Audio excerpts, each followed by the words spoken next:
Hello. Good evening. Hello, the Deluxe Tux. Mousimus, Edenwaith, good to see you guys. DJ Megahammer, good to see you. Froy, heyo. Happy Crimson Tuesday.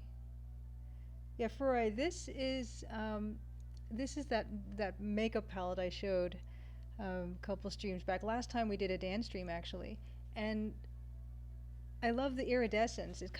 It shifts color as I turn my head. So I'm really fond of this palette. Yes. Ferrari does have a signature sign on. Yeah, so today is a music stream, and Dan is going to be along shortly. We're going to be composing another new piece. It's another one of those pieces we unfortunately have to be a little bit vague about because it kind of happens I think this one happens in the end of chapter 3.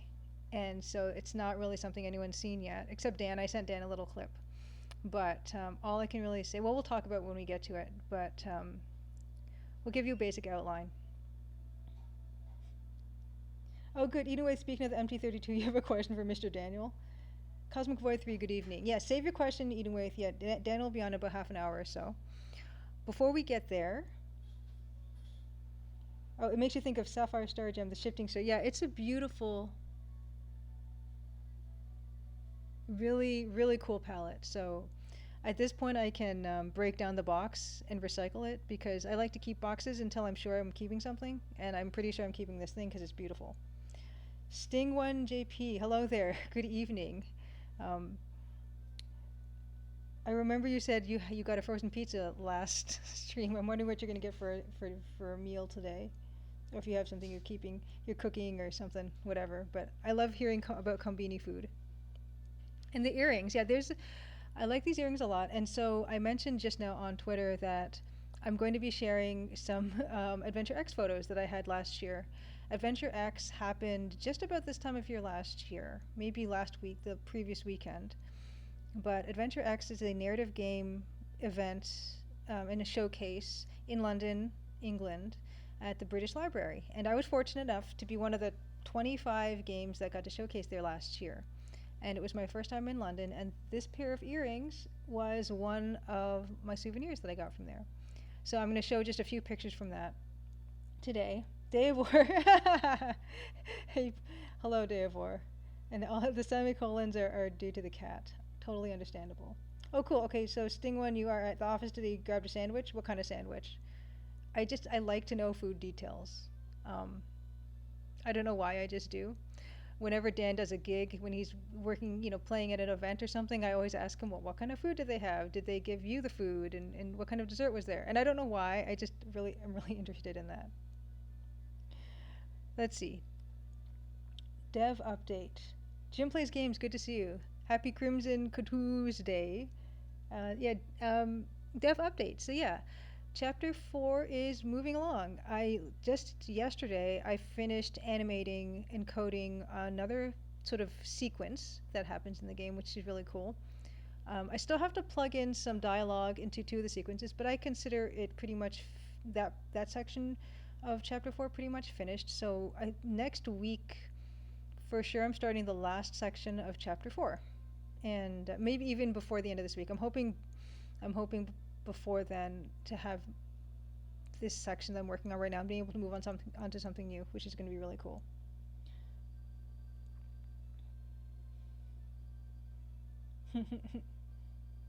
Okay, you've got a whole wheat sandwich in 2 parts with scrambled egg and chicken and tartar sauce. Okay, that does sound really good. No, Cosmic Void 3, there are 7 chapters actually. So I'm getting there.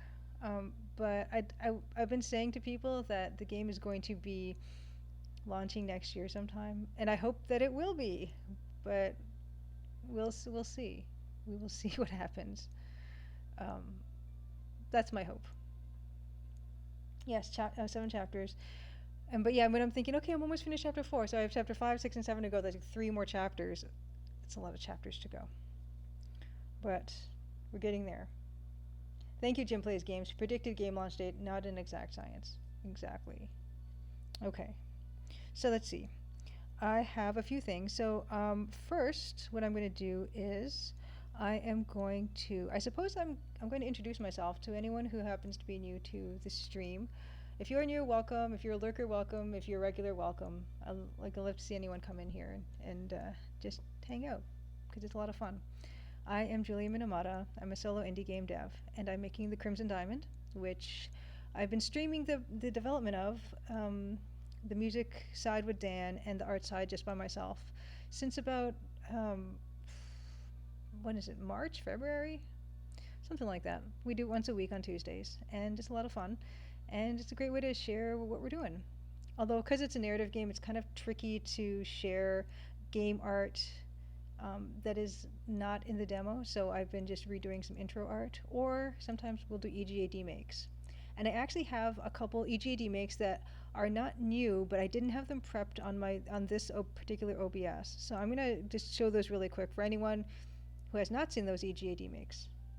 My most recent EGAD make I'm still working on is a Hades remake, a D-make. And I started that on a spooky Halloween bonus stream. Yeah, it has been that long. It feels kind of weird. We've done about, it's something in the 40-something live streams, which I can't believe. Oh, good. Staying wet. Tomorrow is slightly more exciting food-wise. Going to one of those places that do super duper thick, fluffy pancakes. Oh, I've seen those on Twitter and stuff. You took off tomorrow and Friday because the PS5 launch. Sweet. I wondered about those fluffy pancakes. They look pretty good. I'm really curious. I've never had them. Okay, baking soda is the trick. Blaholtzen, hey, good to see you. Yeah, so I'm going to quickly show the other EGAD makes. And the first one is the oldest one that I've done here. And I did this, I don't even know how many years ago, at least 5 years ago, I'd say. But it's Consuming Shadow by Yahtzee Croshaw. And Yahtzee Croshaw did, he made a bunch of AGS, Adventure Game Studio games, which is the engine that I'm using for the Crimson Diamond. And he has this game called The Consuming Shadow. It's out on Steam and other places, I'm sure. And it's kind of like a roguelike, Cthulhu-themed game, and it's a lot of fun.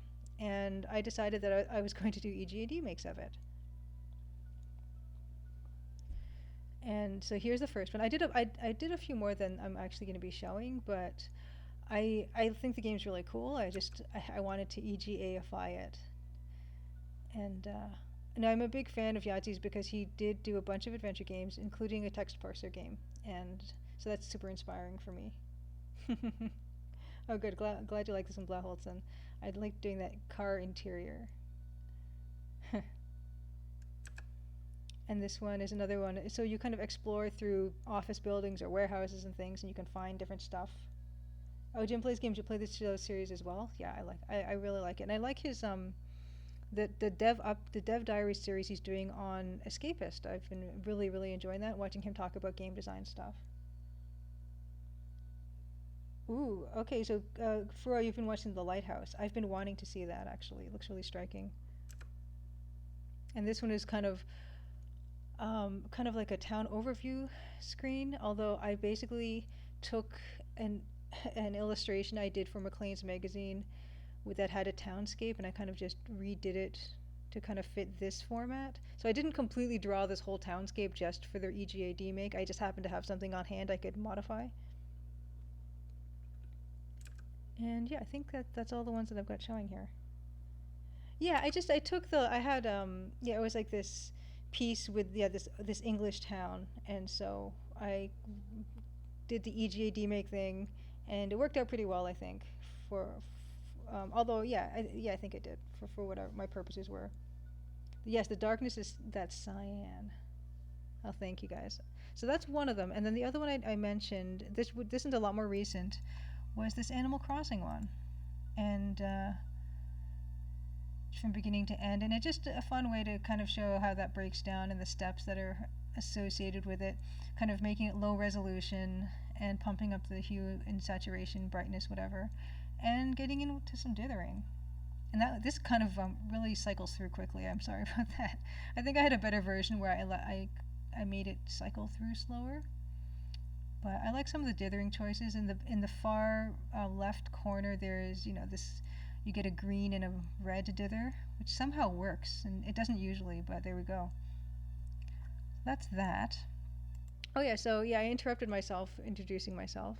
Yeah, so I'm a solo indie game dev behind the Crimson Diamond, which is an EGA, the 16 color palette mystery adventure game, and it's based in Canada, which is where I am, and like Northern Ontario, Canada, kind of in like the middle of nowhere, Northern Ontario. And you play Nancy Maple, and you find out that there's a diamond discovery up north, and you get sent there on assignment to find out what's going on. And the musician on the project is Dan Policar, and we're going to be rating him probably in about 15 minutes or so. And we're going to do some composition with him, live music composition. And Dan is using the Roland MT32, which is a synth from like 1987 or something. And we're gonna have some fun with that, I think.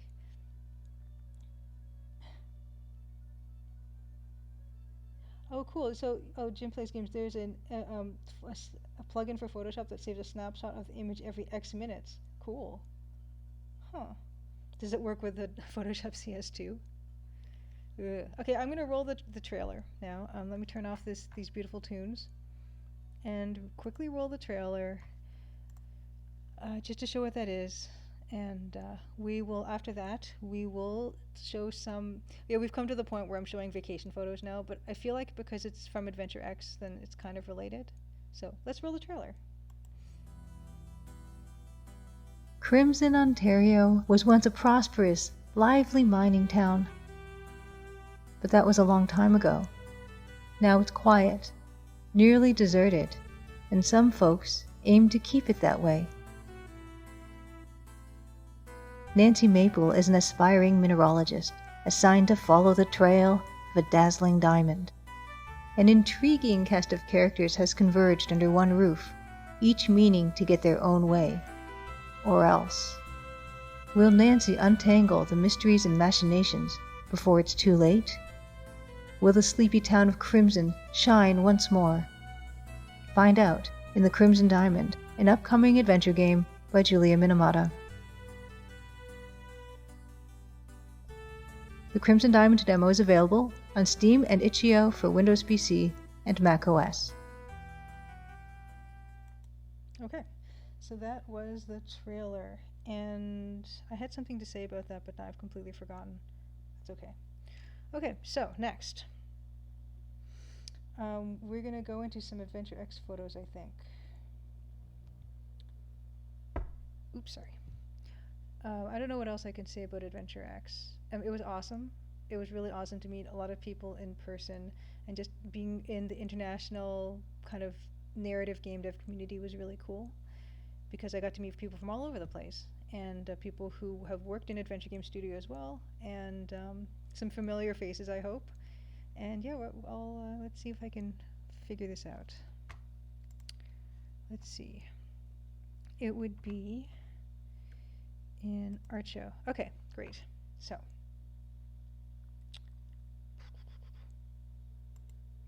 Okay. So here is a photo of me with my Crimson Diamond t-shirt, my maple wood maple leaf that Anna Vigu of Classic Gamers Guild, she carved. She had a friend hand carve, and then she hand finished it. And yeah, it's just me in front of the Adventure X 2019 banner. And unfortunately, they didn't have the event this year, because I was kind of planning on going anyway, because it was really nice to be there and hang out with people, and the museums and art galleries were awesome. So unfortunately, maybe next year. Yeah, exactly. Jim plays games. Fingers crossed for next year. And here was my setup. So this was at the sort of the British Library, off kind of in like a foyer area. So there is my Crimson Diamond banner, which I hauled all the way from, from Canada in the fragile, oversized baggage area. And I had the demo set up on the monitor with the keyboard, and I had an iPad where the trailer would just play on loop, so people who were just walking by could see what that was, if the game was occupied. And then on the right side of me, there was a QR code. So people can, if they were passing by and they thought it was interesting, they could just take a picture of the QR code, and they'd be sent directly to the Steam page for the demo. Bill Kuhn, good evening. Good to see you. I wanted to make it easy for people to access the demo without really, if if it was busy or they didn't want to talk and stuff like that. I wanted it to be really easy to get there without having to worry about interacting or anything like that. So that was the whole setup. So that monitor I also brought from Canada, just hauling all this stuff, but it was totally worth it. Yeah, Freud, this convention is always in London. It hasn't always been at the British Library. For the past few years it has been, but it actually started at a pub, and it has just grown and grown and grown, which is wonderful. And I met a lot of really cool people there. And I wish I had a screenshot of the other games that were there, because there were some cool ones that I've seen, do really well, and like Tangle Tower was there, and The Longing was there. I got to talk to the dev of that. It was really cool to see him. And I mentioned a game called Ladderhead before, which is a really, really cool kind of roguelike adventure game that's a text parser. And he was also there. So I met a lot of really cool people, and I got to talk to them. Well, speaking of cool people, we have our friend Francisco Gonzalez of Grindasoft Games, of course, the Ben Jordan series, Lamplight City, A Golden Wake, and upcoming Rosewater. So this is one of those moments where I'm kind of thinking to myself, I can't believe I'm sitting in Adventure X in London, showcasing my game, sitting beside Francisco, whom I've admired for so many years and has been so inspiring in terms of making a commercial adventure game in Adventure Game Studio. So it was just so cool to be able to have that. Yeah, no, it was amazing, totally amazing. And this is me, and this is Octavi Navarro. Yeah, I think that's how it's pronounced. I'm sorry, Octavi, if I'm not pronouncing your name right. But Octavi Navarro was there, and he is an incredible pixel artist. He worked on Thimbleweed Park, and he also has his own games that he releases too. He released very recently a game called, I think, The Supper, and which I played and was beautiful, and a bunch of other small games too. And The Librarian, exactly. So I'm gonna just put his name. I should have thought to just prep with like links to everybody, but I'm just gonna put his name in chat for anyone who doesn't know Octavio Navarro. He's just yeah, a totally incredible pixel artist, super nice and super talented. Yeah, so that was really cool to meet him. Next, we have, of course, another very familiar face for anyone who is into Adventure Game Studio, into games. Dave Gilbert of Why Did I Games, of course, most recently of Unavowed, and the Blackwell series of games. So it was really cool to hang out with Dave and talk to him. He gave the keynote speech for the opening of Adventure X, and that was really cool. So lots of really cool moments of people that I've kind of seen like online and around, and just you seeing them and meeting them in real life and talking is just kind of priceless. Oh, cool. Jim plays games. You met him briefly at One Adventure X. Yeah, so here's a picture, and I'm afraid I won't know the names of everybody in this picture, but there are some other adventure game people. I can't really name a lot of them, but there's.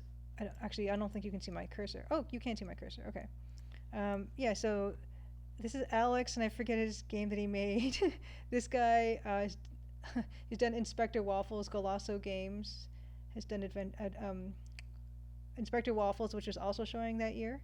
This guy, I can't remember his name, made Lancelot's Hangover. I'm just the worst with names. Liviu, I probably am pronouncing that wrong. I'm so sorry. And yeah, this was a weird panorama thing happening. That's why some people's faces are kind of not working properly. But yeah, I mean, there's Francisco again. There's Jess. Jess is a narrative designer, and she had a really good talk on the Sunday of Adventure X as well. And yeah, so it's also see, I don't remember people's names, but I know their projects. So oh my gosh, Giannis, I think, is making Aurora the Lost Medallion. Yeah, so. And there's yeah, so yeah, I mean, I'm sorry, I can't name people, but it's funny that I can remember what they're working on instead of their names. Your cat Iro is super interested in this cursor in the photo. Nice. Make it a little bit more fun. Okay. And so this is just another group picture. The same of people basically, I think. So good times. Mm. Just some pictures of pelicans in a park. They're really big. I'm so sorry, Davor. It's my bad. So this is a picture in front of Canada Gate. This is by Buckingham Palace, but I was way more interested in Canada Gate because it's Canada. It's the Canadian gate.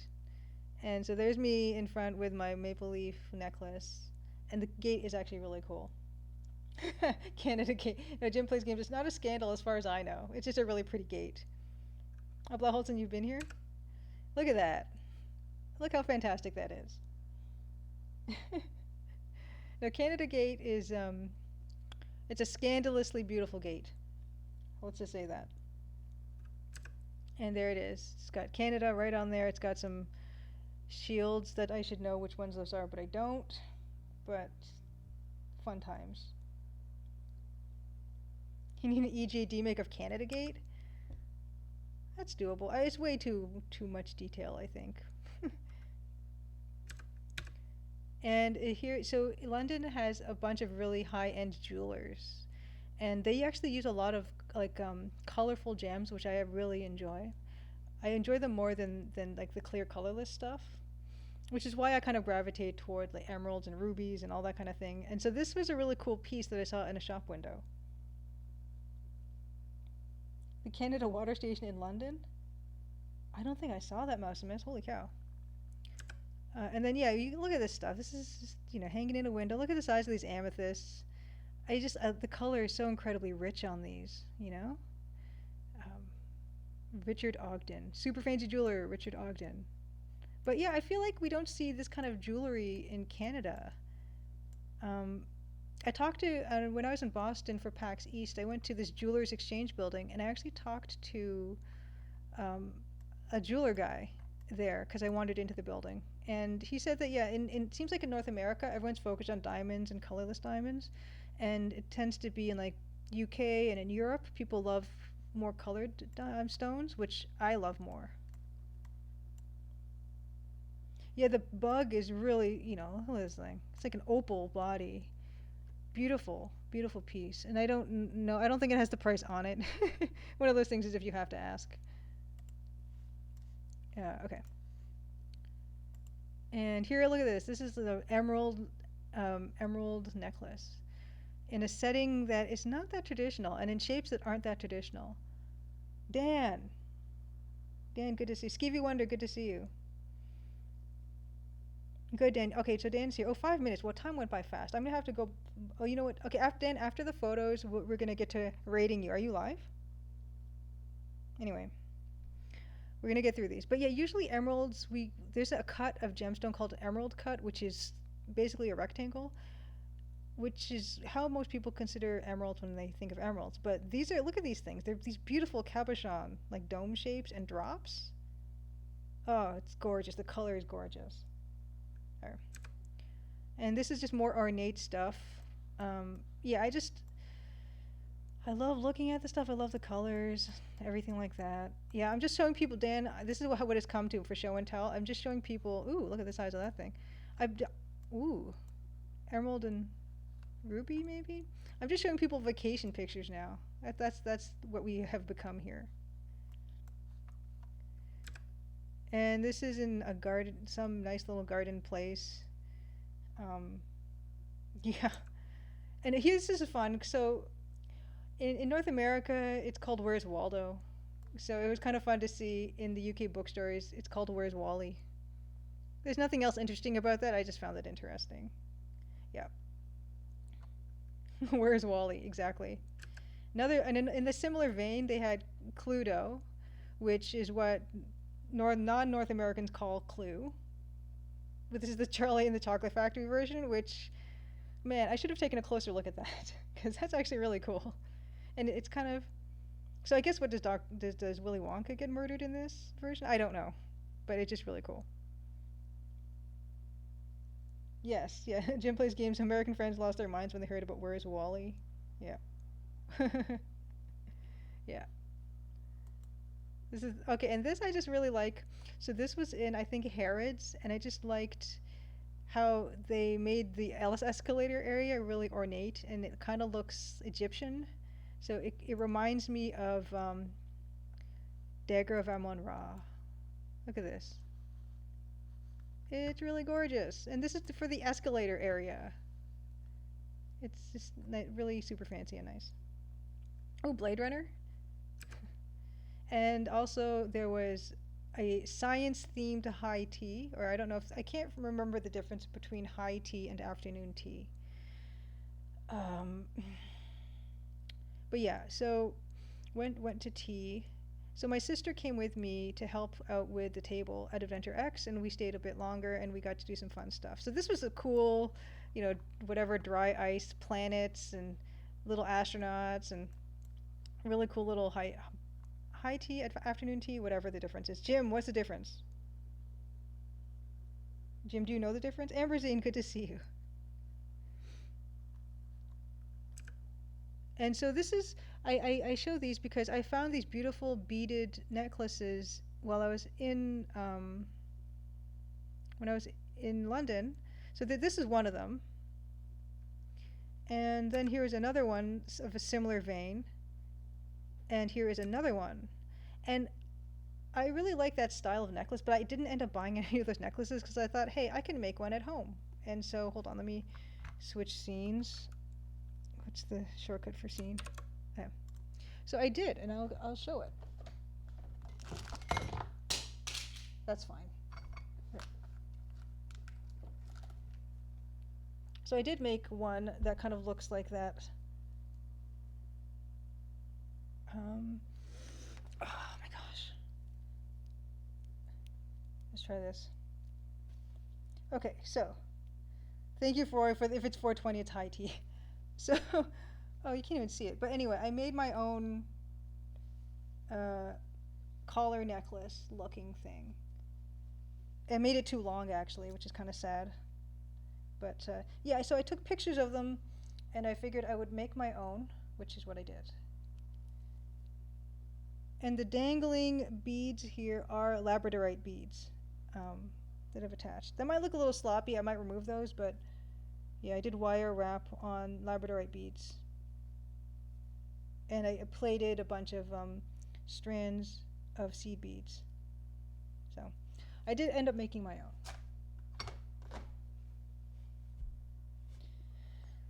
Oh, Lux talks, you really love tea, but don't love the ceremony like high tea. Yeah, I don't. Have we figured out the difference between afternoon tea and high tea? Okay, so that was that. Moving on. Thanks, Stingo and JP. You like the craftiness? I love doing crafty stuff, for sure. Especially if I feel like, oh yeah, that costs 18 pounds. And how much was the other one? Some of these are 18 to 30 pounds for these things. I thought I could probably make something that's better quality and exactly what I want for, about the same price or less. And it's always also fun to do. Skeevy Wonder, I need an Etsy shop. The problem is the crafts that I do either... Oh, Dan! Dan, thank you for the subscription, Dan Policar. Nice. And I've already told Dan that my Twitch Prime subscription goes to Francisco, to Grindaslav Games, which is kind of rough. I should change that to Dan. I'm so sorry, Dan.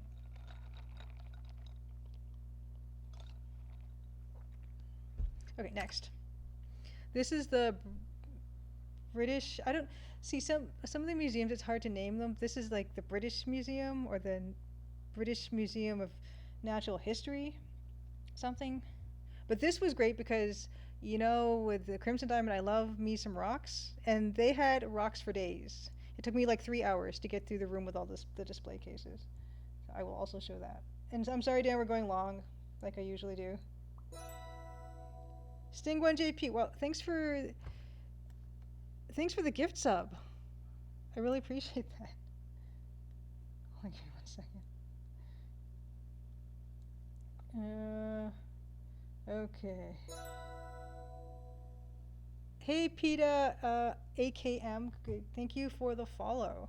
Yeah, we're just going through some vacation photos now, and then we're going to get over to Dan. We're going to start doing the live composing. Okay, so. Oh, yeah, so the rocks. So These are some display cases at the Natural Museum, the British Natural Museum, whatever it's called, the main one. So you got these beautiful old wooden cases, and they've got hundreds and thousands of specimens, exquisite specimens. Live composing is still superior to dead composing. Thank you, Dan. And this is really cool. So these are all diamonds. Of you can see different color shapes and sizes. And what's cool with this display is diamonds. One of the really cool things about diamonds is that they fluoresce.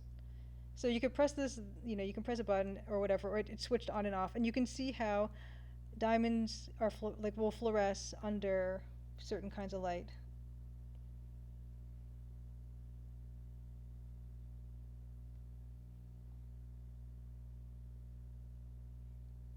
Which is, I think I mentioned, it's not going to be a technique that will be available to you in the Crimson Diamond, but it's just a cool little fact nonetheless. Hence, anyway, shine bright like a diamond. We're not going to sing it because Twitch will ban us or whatever. And here is me. So to give you an impression of how many display cases there are. So you can see how far down the hall the display cases go for as far as you can see. And there's this bank of display cases, and then there's another bank of display cases. And I think there were more display cases in front of me. And yeah, I must have spent 2 or 3 hours in this hallway room area just looking at all the specimens. Yeah. British Museum estimates, yeah. Yeah. Whatever the Natural History Museum is called, or Natural Museum. Oh, Blahholz, you never went to the museums when you were in the UK? Well, the ones in London are free, so I was really happy about that. Yeah, so just to give you more examples of some of the stuff they had. Really cool. Everything was labeled nicely. Sometimes they even tell you where it's from. Like this piece of sodalite, which I took a picture of because it's from Ontario. From Bancroft, actually.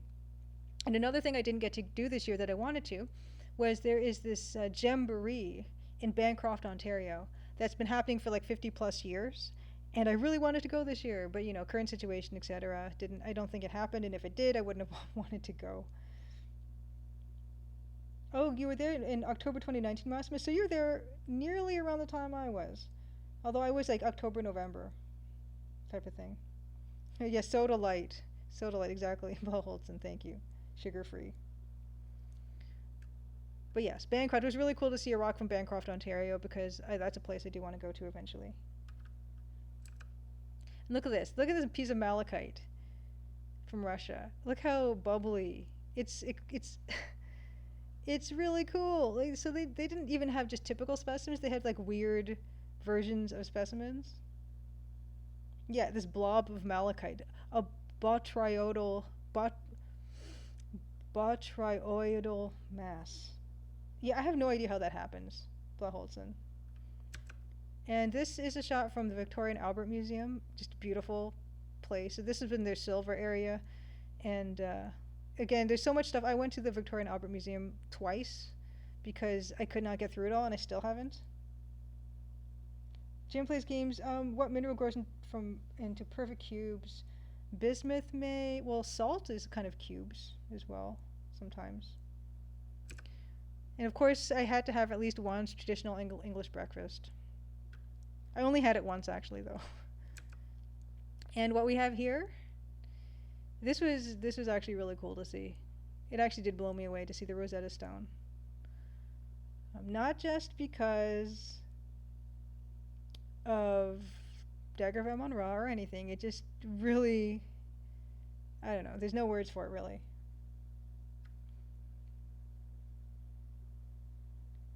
Oh, anyway, cool. Museum of Science and Industry in Chicago. It takes 1.5 to 2 days to get through. I believe it. Yeah, this thing is just the coolest thing ever, basically. And here's just a close-up, a very blurry close-up of some of the, the different types of text on there. And I think that's about it. So this is me at the Lego store in London. Because I also love Lego, which probably makes sense because it's blocky and colorful and pixely. I think that's about it. Yes, that's it. Great. Okay, Daniel. Daniel, can you hear me? Are you ready? Are you ready to do this? Good morning, Dan. Oh, it's my pleasure, you guys. So we're gonna get on over to Dan. If I don't know if he wants me to call him or what. Dan, what do you want to do? I know Daniel sounds so weird. Yeah, I don't know. It's not Daniel the Bandiel. Daniel the Banjo. Daniel the Bandiel. Maybe emote only chat for 2 hours. Thanks, Dan. Okay, Dan is live now. Dan, do you want me to call you? Should I call you?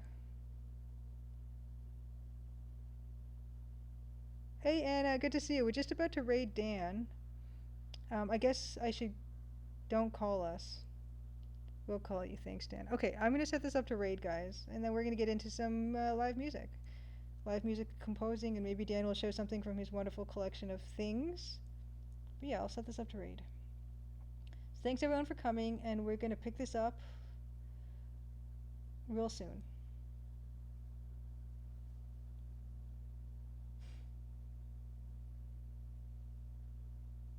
And I guess Dan will call me or do whatever he needs to do, but I need to shut down OBS or else I won't have video. Dan's people will call Julia's people. Fine. Whatever works. Whatever works.